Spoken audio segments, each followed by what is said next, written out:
so excited.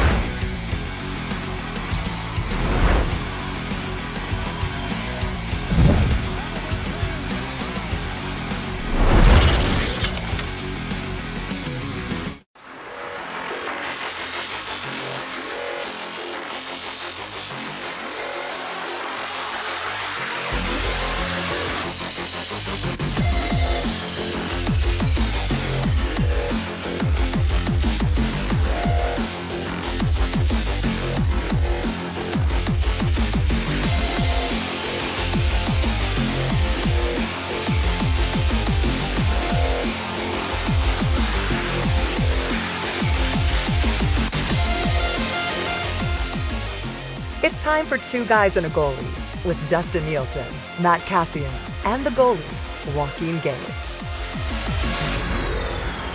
12:01 on a Tuesday, not a game day for the Edmonton Oilers, as they will be back in game action tomorrow against Alexander Ovechkin and the Washington Capitals. Maybe we get into OV a little bit here today as well. Do you think he tracks down Wayne Gretzky? If you're listening right now or you are watching on YouTube, what do you think? Do you think he tracks down the great one still? Been a little bit of a slower year for OV. Is he slowing down? Does he just simply stick around long enough until he tracks down that record? We'll discuss that as we work our way through. Two guys to go. Like, everyone's fired up for the Oilers and the Avs on Saturday, so we'll get into that a little bit on Thursday. But always fun to look ahead. If you are listening on TuneIn or on iHeartRadio or at EdmontonSportsTalk.com, you can text us anytime. 780-218-9999. 780-218-9999 as the focus shifts back to hockey. I'm sure maybe a little dabbling in Formula One as well today. Oily Sink is in and says, 2 Dusties and a Dusty today. No, Zactic was just lining up the other boys. They are going to be joining us as well. Pender's Pancakes is in and says, first time ordering the Smoky Mountain meatballs at BP's. I thought they gave me the wrong order. Did not realize how much there is. Oh, it's true. That Smoky Mountain is huge. My parents, I think they still share that. They've been sharing that for like 20 years. Since they were like 40. They've been sharing the Smoky Mountain. Connor's in and says, when I worked at Boston Pizza, we would get free meals. We would often have eating challenges among the staff. Who could finish the Smoky Mountain spaghetti? Oh, boy, I like that. And Yag Welder guy is in. He gets it. He was watching The Lock Shop or listening to The Lock Shop earlier today. The chant at Rogers Place tomorrow night with Ovi in the house. Can't catch Gretzky. Boom, boom, boom, boom, boom. They did it in Winnipeg last night, and Winnipeg hates Gretzky because of the 80s still. So, I mean, if Edmonton can't pull that thing out, then you're never going to pull off a chant. But, yeah, focus on the wave. But how about you drop a good can't catch Gretzky chant on OV? And OV's my guy. But I'd like to see them come together on that one. All right, let's bring in the boys. Let's bring in Cass, who's leading the F1 fantasy thing. That's great. We know. I don't know if we need to say anything about it. Let's just move on to hockey talk. Cass, how are you? I'm good. I'm good. I am happy with my team, happy with performance. Might make some changes this week. We'll have to see. Why would you make changes? You've been rolling. Well, you're always tweaking. Plus, it's next right? week. Just like the Oilers at the trade. Oilers at the trade deadline. Like, you're always trying to get better, always trying to improve. Were they? Were they, Cass? Never satisfied. Yeah. So I'm good. How much bidder did they get? They got a forward and a defenseman that they can't put in the lineup, and they got a third-line center. We'll get into that a little bit more. Gager, how are you, buddy? I'm good, Dusty. I'm good. Yeah. Cass is kind of the McCrimmon of our F1 pool. He always. Oh, is that how we describe him?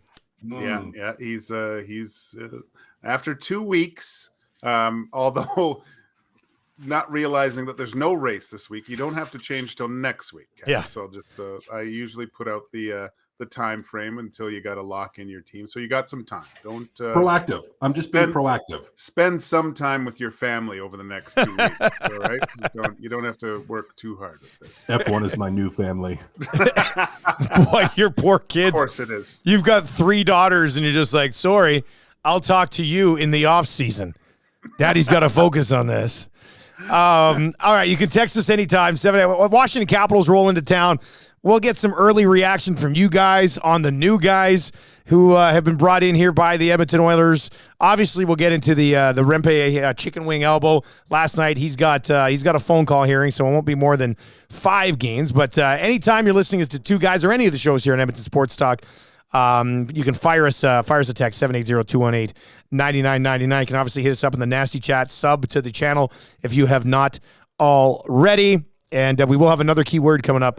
This Vegas trip is quite something, isn't it, boys? This is kind of neat. Awesome. I love trying to text in and win. It's kind of my I might have to start texting in from one of my kids' phones at some point and hope and you'll hear me in the background. Yeah. Hi, this is Bodie. What? What are you talking about? Gage, or go away. We can't win this. Yeah, I'm gonna have to. I might even change some birth certificates here, Dusty, but no, it's funny. I love the words. It's good. You know what the best thing about it is hearing the people that you talk to them afterwards. Yes, and they're so excited. Oh yeah, that they have a chance to go to Vegas, and a lot of people, they've been there once or twice or not at all. This is it's awesome. Can't just remember you have to take at least a few photos while you're down there to and send them back to us so we can definitely see what you're up to. Like in the today the person had never been, and I was like, well, what intrigues you like on the Lock Shop here? And she goes, I don't know. I was just like, okay. She goes, people watching? I said, yes, you could definitely people watch in Vegas. You don't have to worry about that. There's a lot of, you can be on the Strip, you can be in a casino, you can be anywhere, and you can people watch in Vegas. But yeah, if you qualify in this thing, I don't have the exact number, but you're going to have like a 1 in 150, 1 in 165 chance of winning a trip to Vegas. So, I mean, those odds are pretty good. Cass, when was the last time you were in Vegas? Well, I've never been. Never been? No. Not even on the minor, I guess not, on the minor circuit, yeah? Nope. Huh. Nope. It's not. It's not on your. It's not on your. Yeah, I was just gonna say it's not on your to-do list, really, is it? No, like I'd like some of the shows and stuff that you can catch there. Like that stuff I'd like. But there's just like, I'm not a casino guy. I'm not a partying guy. I'm not kind of off strip weird. But what about shows? Do you like shows? I like shows. Then you could do Vegas. No, like I like theater. Yeah. I could, and that would probably be the only reason is like if there's shows to go watch because that I like that. I like theater. Believe it or not, guys, I like theater. I'm refined. With that being said, I'm so obsessed with F1 that I feel like that would be the only reason that I would go down there is to watch an F1 race because for as much as I do like theater and I love F1 so much more.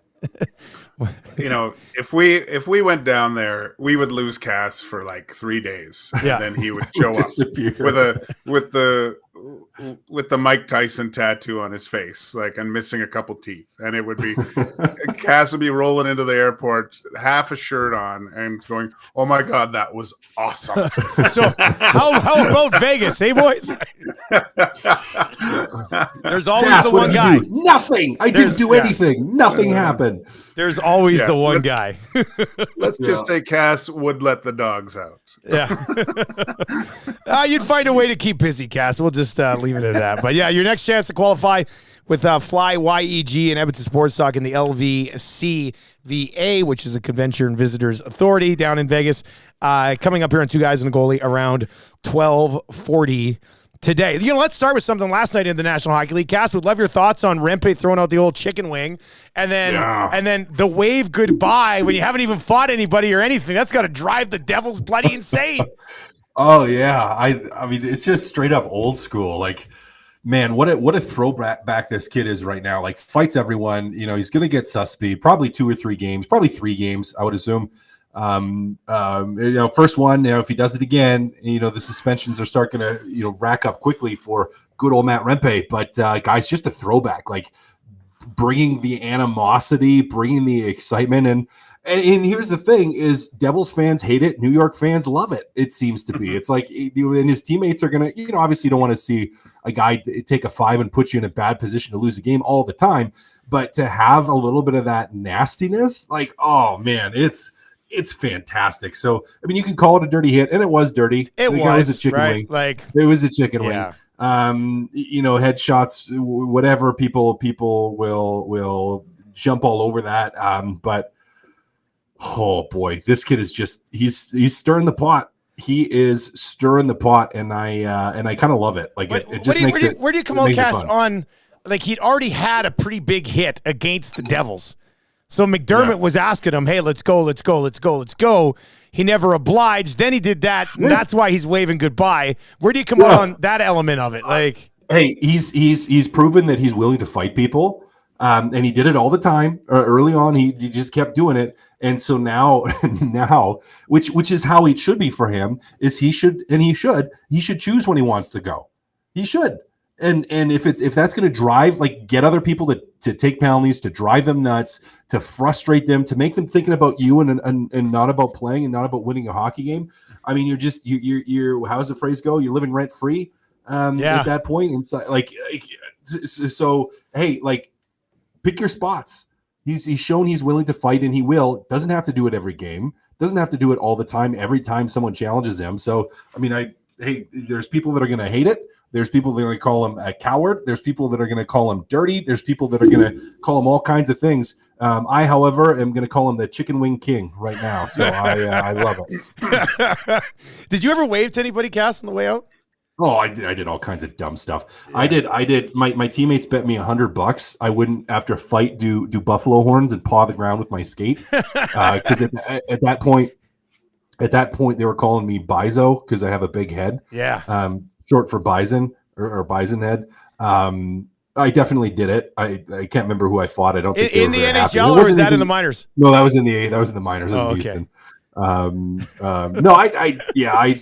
You're gonna do stuff like that, right? You're gonna wave. You're gonna, make gestures that aren't gonna get you suspended. You're gonna do all that stuff. I mean, it's like I said, it's part of playing the game.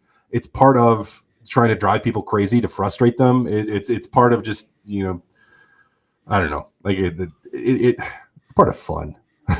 Cass, like Vegas isn't the city for you at all. That's you shouldn't be like, I shouldn't. Back to old Cass, okay? And let's go to Vegas. I want to see you on the strip with the buffalo horns out. That's what I want to see. Yeah. I want to see you on the straightaway with a Ferrari jacket on, and galloping down the street. That's what I want to see.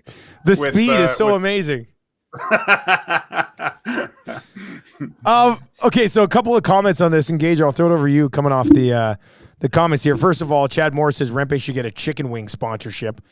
I don't know if I don't know what the NHL would think about that, but that's brilliant. How awesome would that be? Like, because isn't it one of the was it one of the Kelsey brothers was sponsored by Pinties, like the chicken wings? Yeah, I think it was the larger one, obviously. Yeah. Whatever one's the bigger one. Yeah. That would be awesome. I don't know if there's or some of those delivery services in New York. I mean, they have commercials with some of the Oilers on them, and like to do with chicken wing. I mean, like if I'm like a chicken wing place in New York, oh boy, yeah, you're looking at that for sure. For sure. With that being said, it's not like he's a full-time NHLer, so a little bit more difficult to do, but that would be unreal. That'd be awesome. Chicken wing sponsorship. How did like, he's done an unbelievable job of, and I mean, a bit of it's the NHL itself talking about this guy, but he's marketed himself as, like, without really doing it, as the heavyweight of the NHL. Like, you've got Ryan Reeves like going, I gotta do something. This guy's more popular than me. Like, he's become the measuring stick for almost every other tough guy, with only being in the league a few months. Like, it's amazing what this kid's done and what he did with the waving by, and like Cass said, getting into the minds of the other team. Perfect. And he's losing fights. It's not like he's winning all his fights. Yeah, he's not going out and beating the crap out of everybody. Yeah. He's willing. Yeah, it's crazy. Awesome. So Scott says this, Gage, this is the one I wanted to throw to you. Scott over on YouTube says NYR73, which would be Rempe, is a goon, all caps. He's going to be in a bad headline soon. What do you think about that coming down the pipe at some point? I mean, the way he plays the game, probably. I mean, it's kind of how he operates. I don't have a crystal ball to say that, but No, I think what he's doing, you got to do something to become a regular, and he's becoming noticed. Like everyone in the league knows who this kid is. And the fact of what he did the chicken wing, whatever. A goon is someone a little bit different though. Like that's a guy with no respect for human life, and you have to worry about every shift that he might cause a guy to sit in a dentist chair for 8 hours. But that doesn't isn't that kind of what he's starting to do though? Build that a little bit. Well, not to the extent that I saw when back in the day. Like when there were some guys, you could see them like with the tape wrists, the Vaseline on their face. Like these guys and the Francis Lessard, the helmet down to here with the leather chin strap, the leather chin so straps. The target's about this big, like So freaking Francis Lessard taking his pull-up bar on the road. The Roberge brothers, I remember, that played in Fredericton. Dennis Bonvie had to fight both these Neanderthals. At least, like Dennis, 3 fights for sure, and both those guys would chase Dennis around, and Dennis loved it.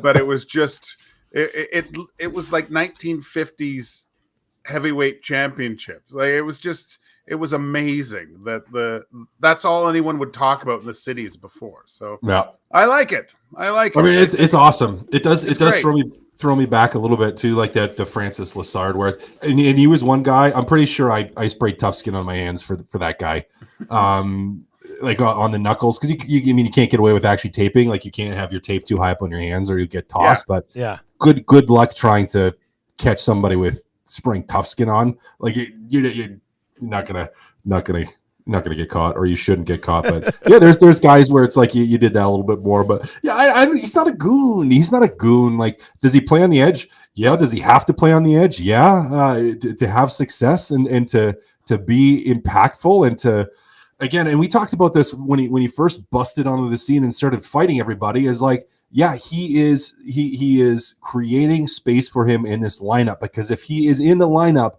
everybody on the other team is going to be talking about him.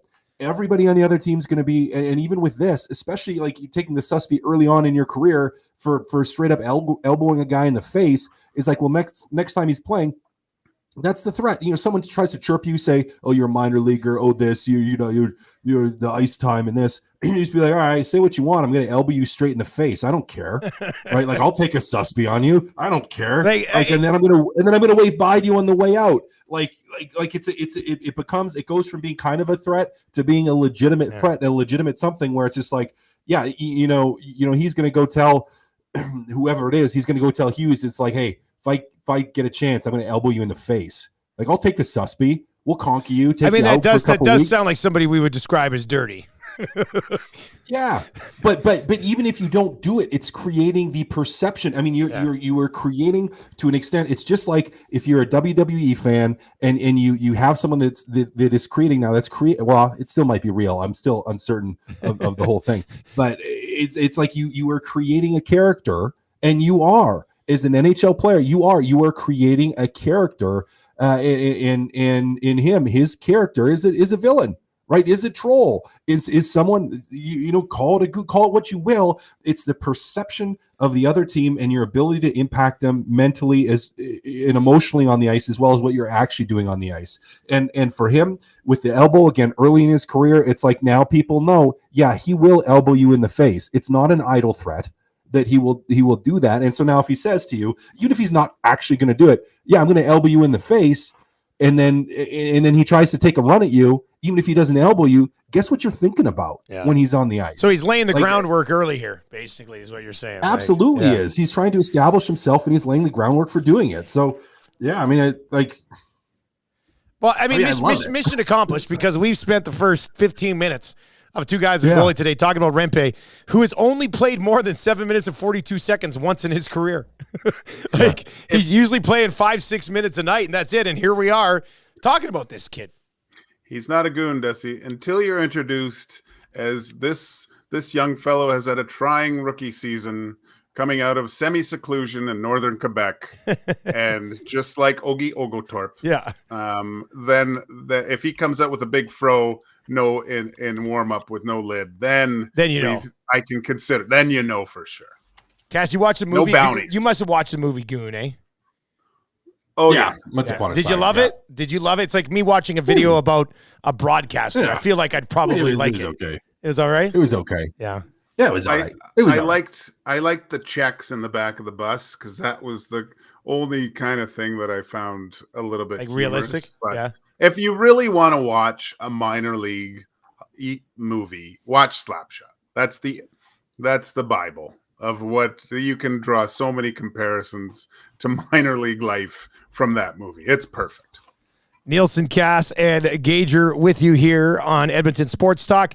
About 20 minutes away from the key word today here on Two Guys and a Goalie to get yourself in the mix for that trip down to Vegas. So be listening for that in about 20 minutes' time. Alexander Ovechkin does roll into town. This is another reason Rempe's doing his job. OV's going to be here tomorrow, and we're like, let's talk about Rempe versus the New Jersey Devils. So congratulations to him. Ovechkin rolls in, according to Hockey Reference, 54 goals behind Wayne Gretzky. It has been a slower year. The team around him is not what it once was. Like he's outlasted Kuznetsov. He's outlasted Backstrom. John Carlson's still around. Not what he once was. Gager, let's start with you on this one, man. Do you think Ovi's got 54 more goals in him in his National Hockey League career? 55, I guess, to actually set the record.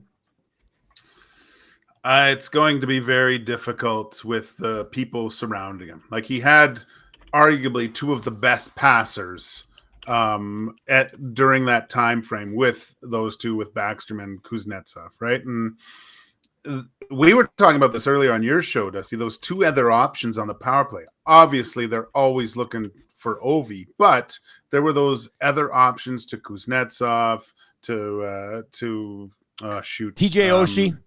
TJ Oshie, that bump out, that's what I was kind of referring to. So I just don't think he has the personnel with the skill to get him the puck as much, because I don't know. I don't think it would happen in Washington. If he goes somewhere else, which I don't think is going to happen here, if one thing we should talk about is if he's going to end his career as a Washington Capital. I think the reason for the extension was maybe he can get close to that Gretzky's record. It's going to be extremely difficult unless they kind of take a page, like their former GM is in Vegas now. Unless they start looking at trade deadline and just selling off assets and really rebuilding on the fly and providing Ovi with someone who can get him the puck on a regular basis, I don't think it's happening. Cass, just quickly, he's got 2 more years after this year under contract at 9.5. If he can knock off 5 more goals this season, he needs 2 25-goal seasons to set the all-time record. This year's been a very much it's a down year. Maybe it's a falling off year. Maybe this is the new him. But I feel like 2 25-goal seasons, if he can get that number down to 50 prior to the end of this year, that's still right there for the taking, isn't it? Yeah. Oh, yeah. I still think he gets it. And I think he's going to stick around, if his body's able, he's going to stick around for as long as he has to get it. I think he gets there. Now, how fast is the question? Does it take him 2 years? Does it take him 3? But yeah, I think guys, he's got to. He has to. I know. He has to. Right? You can't leave 14 goals back of Wayne Gretzky. No. Like you're gonna sign with whoever for whatever dollar amount you need. If it's not Washington, or you'll take a sweetheart deal if you need just 1 more year. Like let's imagine at the end of this contract, he's 10 back. Yeah, like you're gonna get another year somewhere. You're gonna get another year somewhere. Like and that team is wherever it is. Obviously probably going to be Washington. But if it's not, that team is going to be like, yeah, we're going to sign him. And we're signing him so we can be the team that he sets the record with. Well, we've been having the conversations about Crosby maybe going somewhere else to end his career. Maybe the conversation's going to end up being had here about Alexander Ovechkin as well. You put him with some elite playmakers, that dude still go and get you 40. I still believe it. If you're actually surrounded by good playmakers, I think he could definitely. Can you imagine I mean, there's not really a spot for him in Edmonton, and so that's not. It's Oh not yeah, going to bye happen. Nuge. Bye But- Nuge. Yes, Yeah, I was gonna say, they can you still imagine- need a right winger who can score. Like, let's go. Can you imagine? Can you imagine him on that power play? Just in Oh my that God. Nuge's spot, like you have Leon on one side taking one-timers from the goal line, like Ovi from the middle or top of the circle on that right side taking one tees. McDavid walking off that. Like I don't think it works because of how they actually They usually have play the power McDavid play attacking from that side. Yeah. and attacking from that side and from that spot, and Ryan Nugent-Hopkins will kind of shift and slide. But man, can you imagine Draisaitl on one side and Ovi on the other? I feel like McDavid would combust, not knowing what to do with the puck. Like, what is he supposed to do here? He's got His brain would explode. Yeah, arguably He's the greatest he goal would- he scorer would of start all shooting it. time over That's here. what he would do. And then, He wouldn't know. yeah. It'd be like overload. He wouldn't know who to pass to. He's like over your dry side, over your dry side, over your dry. Shoot it. Like he wouldn't be able to decide. So he'd shoot the puck way more often. That would be a lot I of think fun. you just after you get full possession, you just pull the goalie and throw Ovi out there. Oh, it's a right? So then bonus. it's like, Yeah. as a just go Yeah. 6-on-4 and then and just for power plays, and then as soon as it looks, and then you switch, the goalie goes change on the fly. That's what. Man, would that be Skinner's gotta something? just work That would on be it. something to see. Hey, we just got another look at the Pittsburgh Penguins, and you just, as a hockey fan, I think you're sad to see Sidney Crosby kind of stuck in that right now with the Pittsburgh Penguins. We were talking about it. I don't know if it was on our show yesterday morning. Maybe it was. Maybe it was a Tommy and anyway. We were talking about it somewhere, and you look around the league and other places that maybe Sidney Crosby could go to take runs at things, and everybody says obviously he's close with McKinnon, so he could go to Colorado. I think he'd be great on the Dallas Stars, like a really nice add to that Dallas Stars team. A lot of the other teams, I don't really have a lot of time. Like I want to see him go somewhere and be relevant in the playoffs a couple more years at the end of his career. Do you think that actually happens? I think after this year, yeah. Yeah, you Just think so? Looking at the disappointment. Well, I mean, this is only 2 games that I was really had the ISO cam on Sydney, especially after the game, and 2 humbling defeats to the Oilers, a team that's arguably one of the best chances to win the Stanley Cup, and seeing how far away you are from being competitive against a team like that. I think that puts a little bit of a splinter in the back of the mind of Sidney Crosby. I mean, to me, you're mentioning other markets. I would rather see him in a Canadian market, Dusty, just to have Sidney Crosby back in Canada for 1 or 2 years. Where if it's a Canadian market? I don't. Can I suggest something? I'm not Go going to ahead. say the Habs. I'm going to say the Vancouver Canucks. Like, if you look at the Canucks top 6 right now, Sidney Crosby would be huge for them. And I said yesterday, wherever we were talking about this, I can't remember, but him in the old Canucks Pavel Bure skate jersey would actually look pretty sick. I mean, you don't want to necessarily see him in the division. I don't think Oilers fans are overly scared about the Vancouver Canucks, but I think not in Calgary. Winnipeg, I don't think he would go there. I definitely don't want to see him in Toronto. I'd take him selfishly as a lifelong Habs fan as a child. But he's not going to go to Ottawa. So I almost feel like by default, well, I mean, if you want to say Edmonton here on a sweetheart deal or something, I mean, maybe, but I feel like Vancouver would kind of make sense. I'd say Vancouver or Edmonton, right? I think I wouldn't mind seeing him in an Oilers uniform, just kind of shed the black a little bit. I think that would be Leon could finally just go play with Connor and be happy for the whole year, and you have Crosby as your second line center. Man, that's I mean, I'd love to see him hoist the cup again too, for selfish reasons. It's just What I don't understand is why Edmonton didn't trade for him at the deadline. Man, I have to say, one of the highlights of deadline day for me was you yelling at people in the nasty chat while we were doing the Oil Stream deadline special, Cass. Always be on brand, Cass. Don't ever change. Oh man, I was so fired up. I'm still fired up about that. Still fired up about it, man. that was great. Caps lock Cass. Yeah, I love it. Yep. Yeah, that was funny. So I was like, we need Cass in here yelling at people. And then the next thing we know, we see you in there yelling at people. It was perfect. All right, let's dive into it. Since we haven't seen Stetcher yet, we did see Carrick. I saw somebody text in a little bit earlier and say, "Guys, why was Carrick a healthy scratch?" It doesn't seem to make sense to me there. Cass, your early returns here on Henrique and Carrick. What you've seen so far? Carrick's a depth player, so he's going to be one of the guys that could be out of the lineup on occasion. So why are you worried about that? You brought him in. He's probably going to regularly be a staple there. You also need to work Derek Ryan in and your other players in. So yeah, he could rotate out of the lineup. Henrique has been okay. He's been okay. We want to see more from him. I think, heading into this week now where you've had some time, you're back at your new home in Edmonton. You have a practice day today.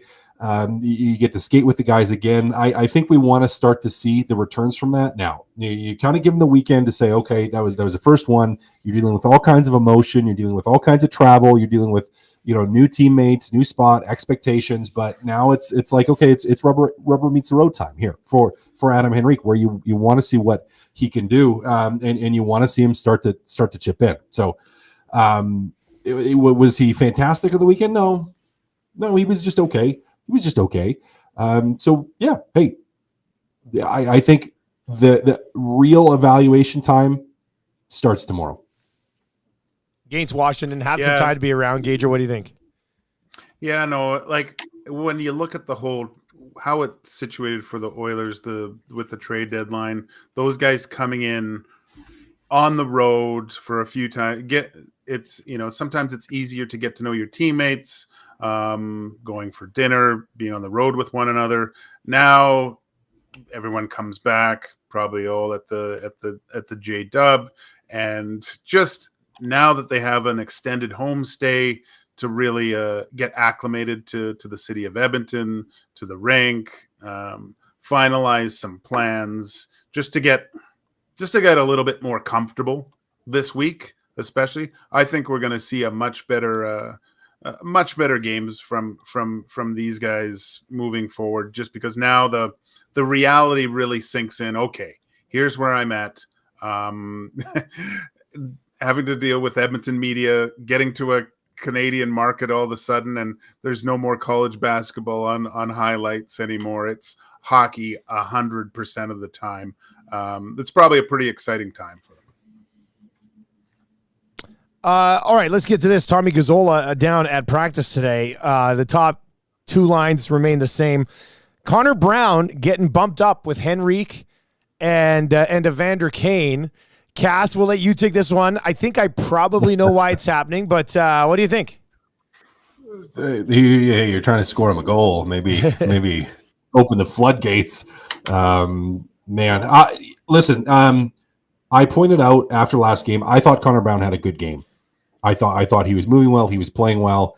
Still didn't generate offense ultimately, but he was involved and he actually looked pretty good out there. So I think you're just basing it on his recent play to say, hey, he was playing all right. Let's give him a chance and slide him up. Maybe he scores one. His offense certainly hasn't contributed to it, but I think it's just overall body of work and defensive play and work on the penalty kill. He's been okay the last couple of, so you're giving him a shot and hoping that one of his shots actually goes in somehow. Gage, what do you think about just adding? Well, go ahead. Are we sure about this, Dusty, or is this? Are we sure Tommy saw this, or is this still the time change? It might be a delusional thing. Yeah.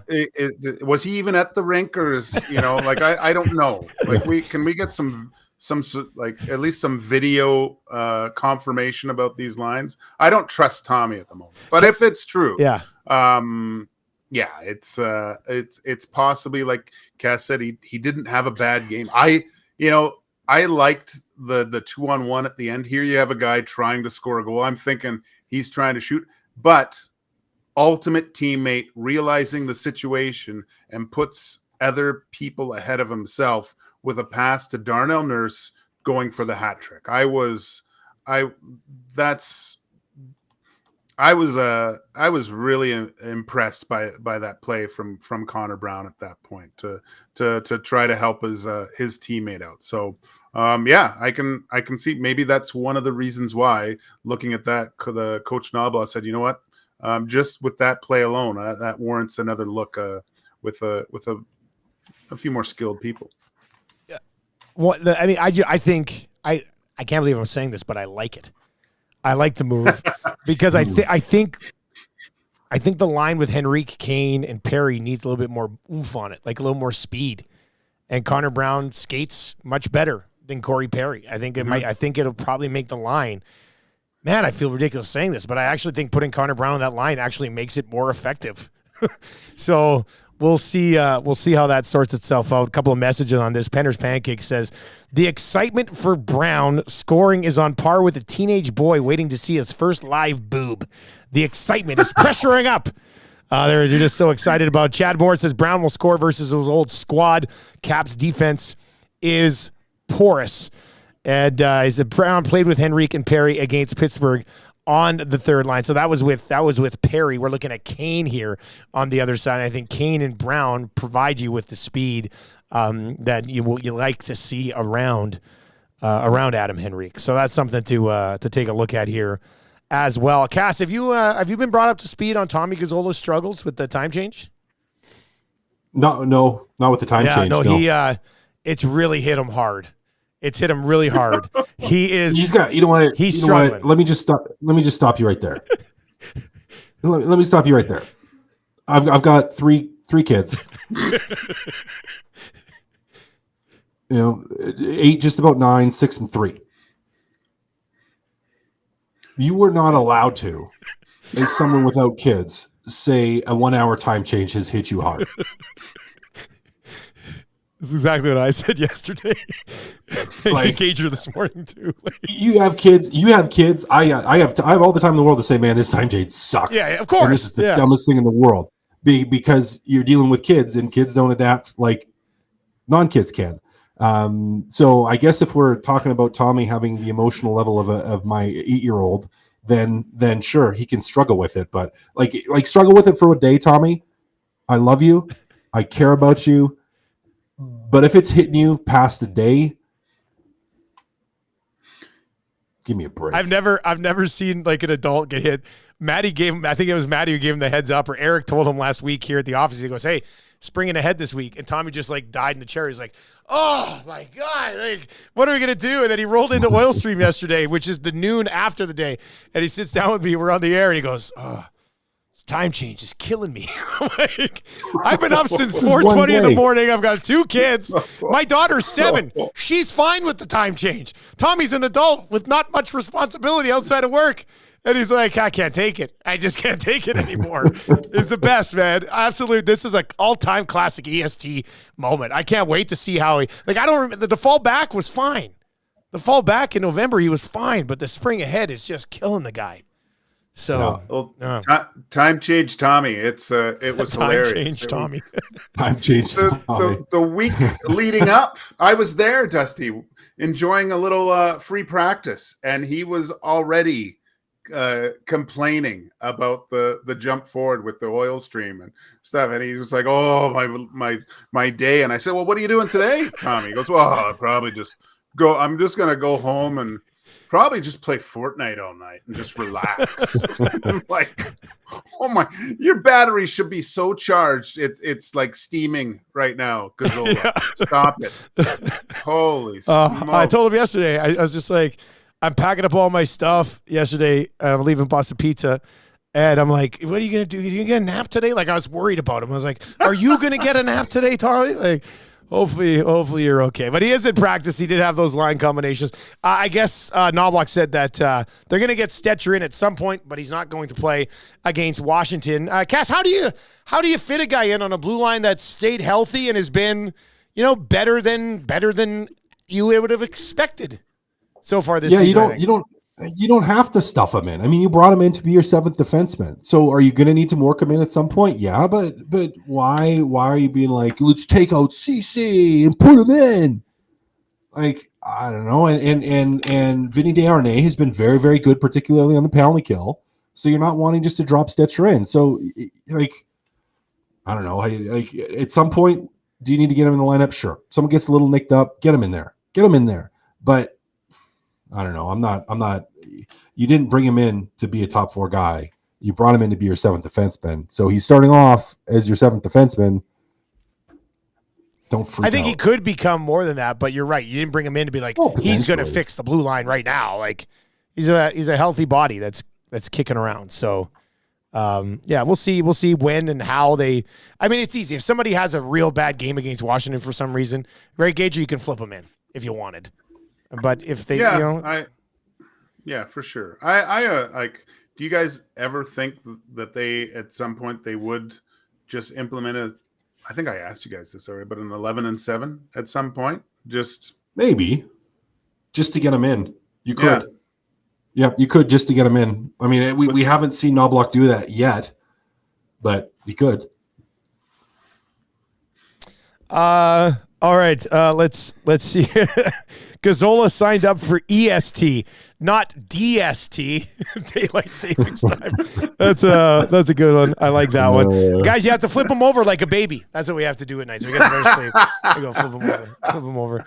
All right, let's give you the keyword right now for the EST Flyaway to Vegas with Fly YEG. We are giving away a trip for two nonstop flights. They've got nonstop flights over to 50 destinations.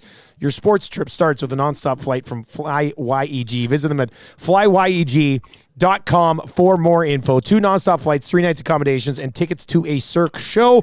If you do end up winning this grand prize, you can go at any point over the next year. You just have to book it in the next 2 months so the proper planning can be put in place. Today's keyword, back to the initials. We ran out of real words really quick here. It's day 2. We're back to initials. Today's keyword, all you have to do is don't put it in the nasty chat. I mean, you can if you want, but it doesn't help anything. You got to text us, 780-218-9999.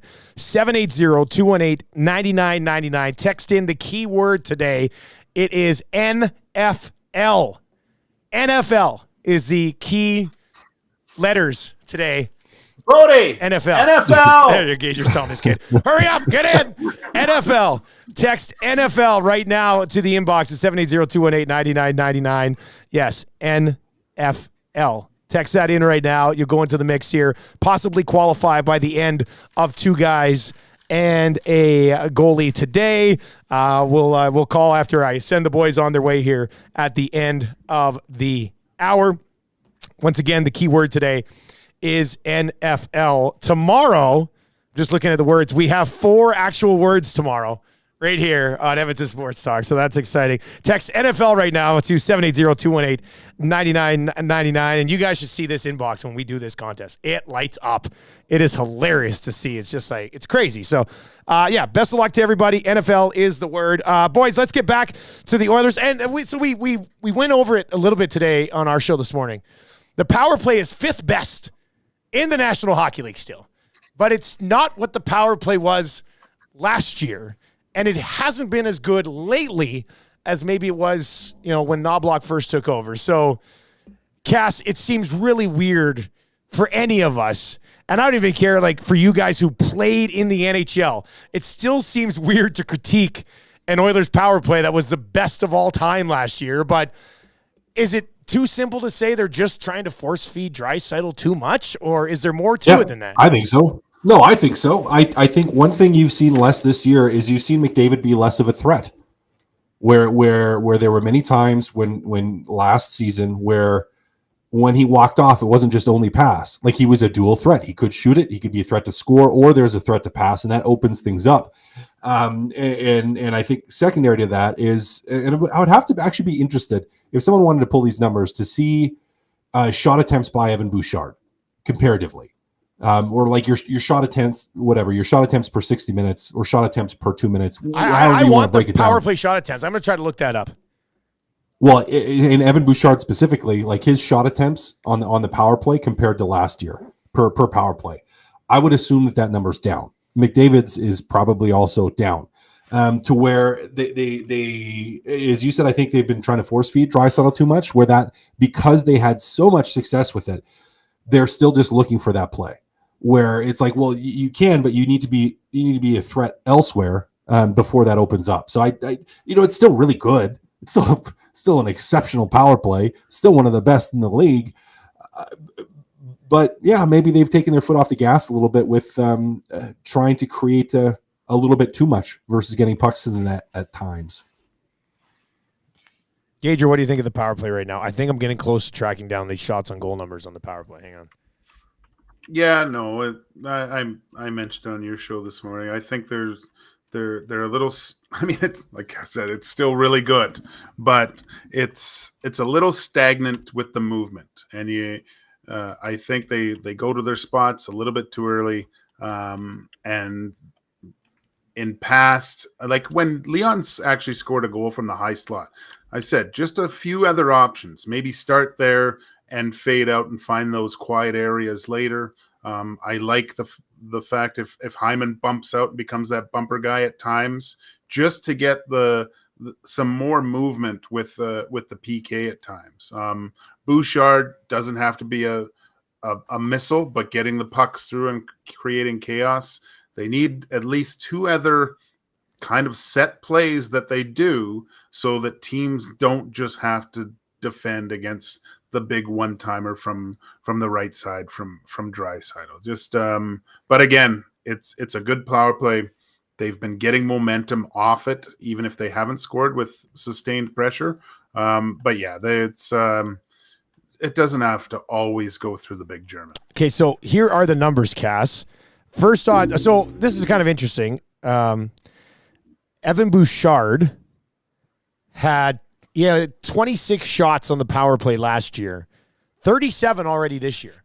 So he's actually shooting more. However, how about this number on Connor McDavid? Connor McDavid, 5-on-4 power play. Last year, 100 shots on goal, just on the power play last year. This year, so far, 43 shots on goal. So, I mean, how many games are left? 19 games. Probably not even a shot per game on the power play. So probably settles in at like 55 shots on the power play this year as opposed to 100 last year. I mean, clearly McDavid shooting the puck last year was leading to really good things with the man advantage. Yeah. How about, I mean, does it have attempted shots? Oh boy, let's see, man. On the power play as well. I never know about that. Yeah. Like, I remember Connor would come off the left side and shoot the puck. Wristing. Right? He scored a huge. Yeah, he scored a huge goal on Korpisalo in the playoffs where he rifled it over short side blocker. You know, I don't know. This league now, there's so much video, you know, and were we talking about, is Connor McDavid rope-a-doping with his shot during the regular season to unleash it in the playoffs? Like, because you can see the goalies are cheating. They're if you watch their shoulders, Connor can have the puck and they are turned because they know he's looking for something else. I wouldn't be surprised if you see come game 83 that you see Connor come down that side and start wasting him at the net, because that's going to cause people to make they paid way more attention to it that way.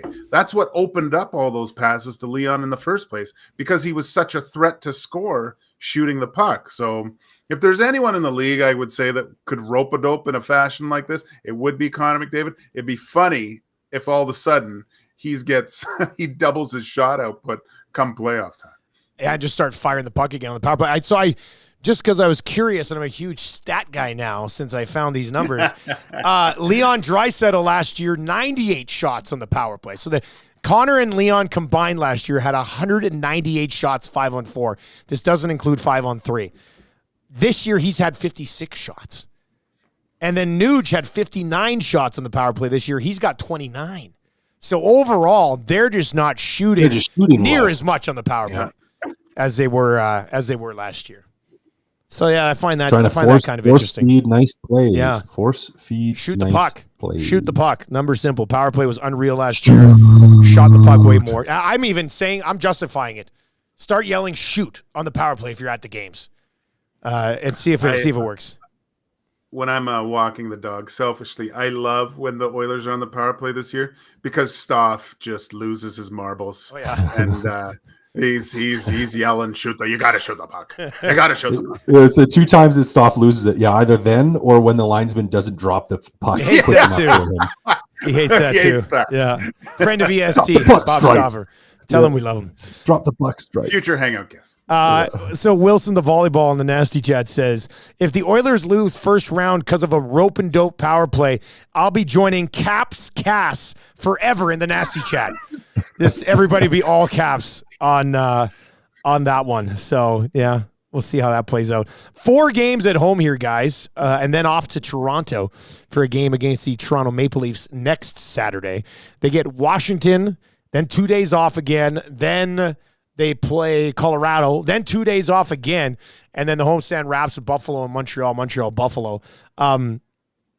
Gager, what's a good homestand here? Winning 3? I mean, kind of got to take care of it. I mean, the only good team really is Washington or Colorado.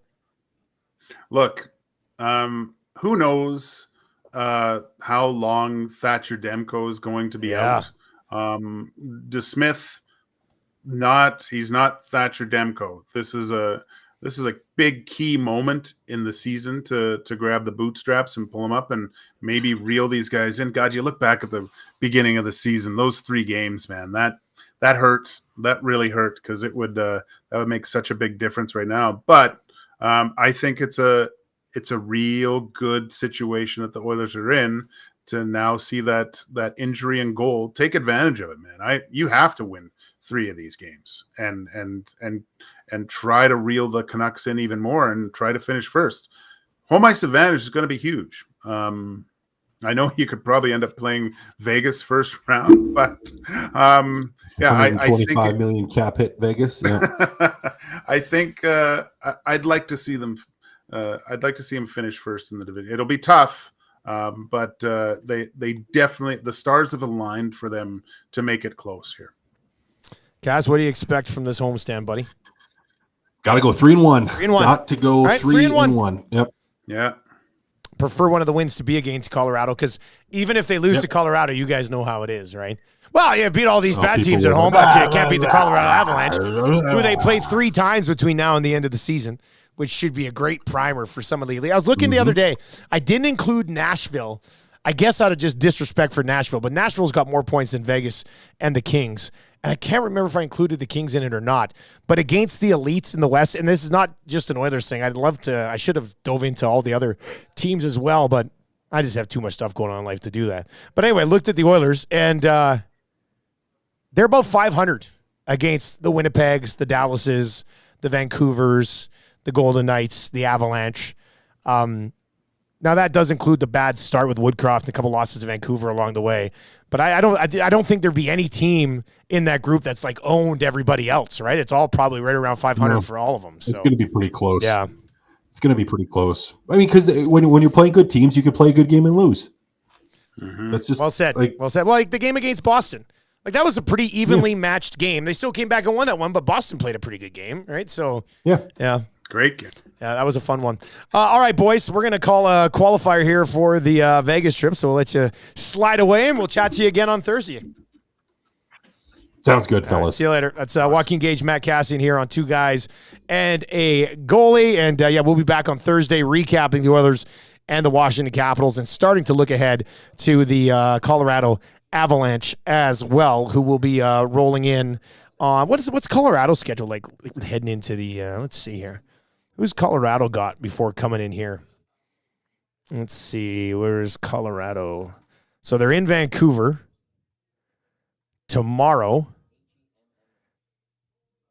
And then, they're in Calgary tonight. Yeah, that's right. We went over that on Log Shop. So they're in Calgary. Then they're in Vancouver. And I'm assuming they'll probably stay in Vancouver for a little bit because they don't play until Edmonton on Saturday. So both the Oilers and the Avs rolling into that game with 2 days off. Woo, it's going to be a good one. It's going to be a good one. Looking forward to that one on Saturday.